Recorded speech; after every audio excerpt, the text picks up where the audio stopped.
ये जो इसका रूट है जो इकोनॉमिक पार्ट है, इसमें जो सैपोजिनिन कंटेंट होता है जिसमें औषधीय गुणों रखता है। और इसका जो सफ़ेद मूसली भारत देश में राजस्थान, गुजरात, महाराष्ट्र, मध्य प्रदेश, वेस्ट बंगाल, बिहार, कर्नाटका, तमिलनाडु में इसका खेती किया जाती है। जैसे सफ़ेद मूसली के लिए थोड़ा गर्मी और नम का थोड़ा तापमान होने चाहिए और 15 से 45 डिग्री सेंटीग्रेड का बीच में जो तापमान ज़रूरत पड़ती है। जैसा वो जो मिट्टी का देखा जाए तो इसके लिए जो दोमट मिट्टी अच्छी होती है और अच्छा जल निकास होना ज़रूरी होता है। जैसा भूमि तैयारी में ये किसान भाइयों ये ध्यान रखना है कि जो 2 से 3 जो प्लोइंग करके अच्छा सा सॉइल को टिल करना ज़रूरी पड़ता है। जैसे ये जो रूट क्रॉप है जड़ का उपयोग बहुत ज़्यादा है, इसके लिए जो अच्छी तरह से रूट ग्रो होने के लिए आपको 2 to 3 टाइम्स आपको जो प्लोइंग करना ज़रूरी होता है।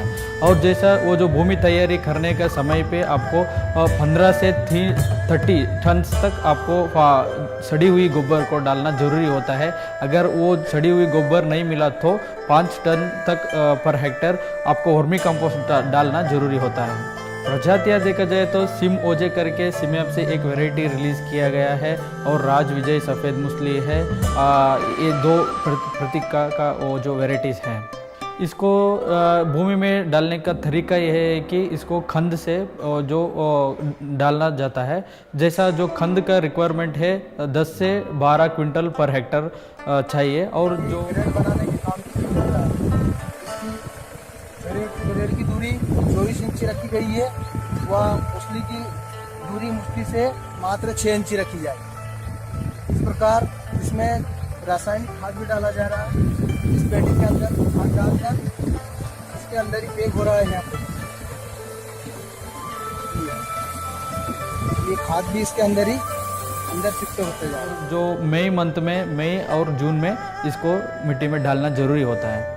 जैसा जो सफ़ेद मूसली को प्लांटिंग का जो टाइम मई में होता है और जो इसका जो स्पेसिंग है 30 बाई 15 सेंटीमीटर का अंतर में हमको डालना है। जैसा फर्टिलाइज़र देखा जाए तो इसमें केमिकल फर्टिलाइज़र बहुत ही कम उपयोग किया जाता है। जैसा जो डालना का ज़रूरत होता तो अभी जो 50 किलो नाइट्रोजन और 40 kg फास्फोरस और 40 kg पोटेशियम पर हेक्टर डाल सकता है। जैसा ये जो रूट क्रॉप है इसको ज़्यादा जो क्योंकि ये जो बारिश का मौसम में डालता है, इसलिए इसको जो वाटर रिक्वायरमेंट जो है पानी जो बहुत कम देना चाहिए। जैसा जो 3 से 4 तक इरिगेशन करना ज़रूरी होता है। जैसा हार्वेस्टिंग का पहले एक पानी देना ज़रूरी पड़ता है, क्योंकि इसका जड़ जो है जो ईजिली वो ज़मीन से ऊपर निकाल सके।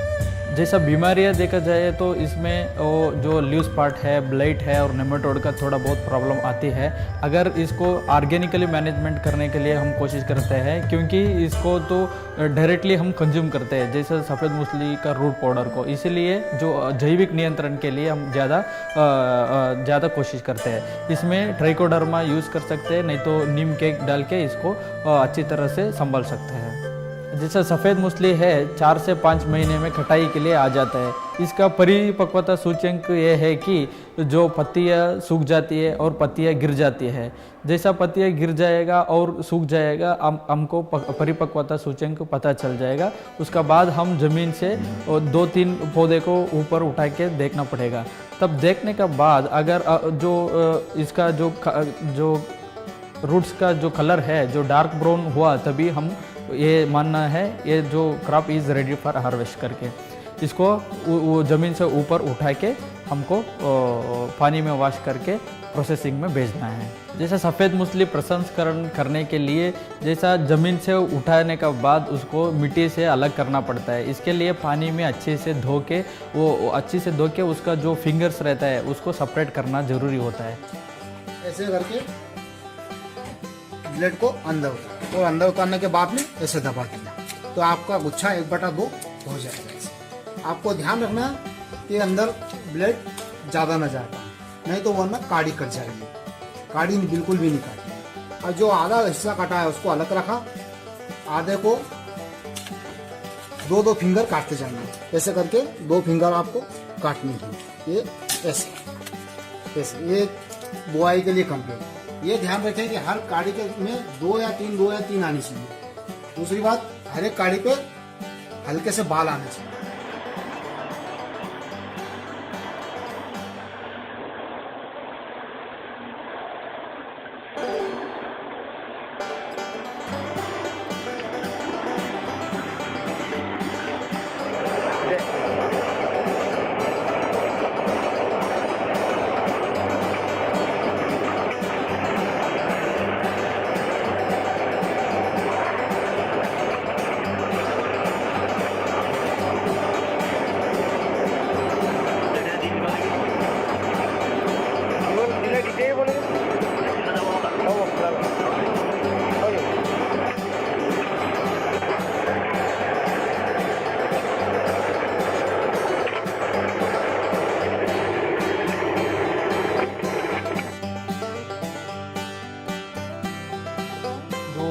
जो छिलने का बाद उसका जो चर्म को छिलने के बाद हमको सन ड्राइंग करना ज़रूरी होता है। वो जो सन ड्राइंग 3 से 4 दिन तक करना ज़रूरी है और करने के बाद आपको जो पॉलीथीन बैग में डाल के हम मार्केट को बेच सकते हैं। मूलियों को, मूलियों में छिक्कल बिल्कुल ना रहें और जब आप सुखाएंगे तो मूलियाँ बिल्कुल सफ़ेद होंगी और जैसे जैसे ये सूखती जाएंगी वैसे वैसे ये येलो कलर यानी कि गोल्डन कलर में चेंज होती जाएंगी और हम मार्केट को बेच सकते हैं। जैसा ताज़ा इलवरी इसमें जो ईल्ड होता है वो 2 to 3 टन्स पर हेक्टर होता है और सूखी हुई जो आता है जड़ वो जो 400 to 600 kg पर हेक्टर आता है। इसका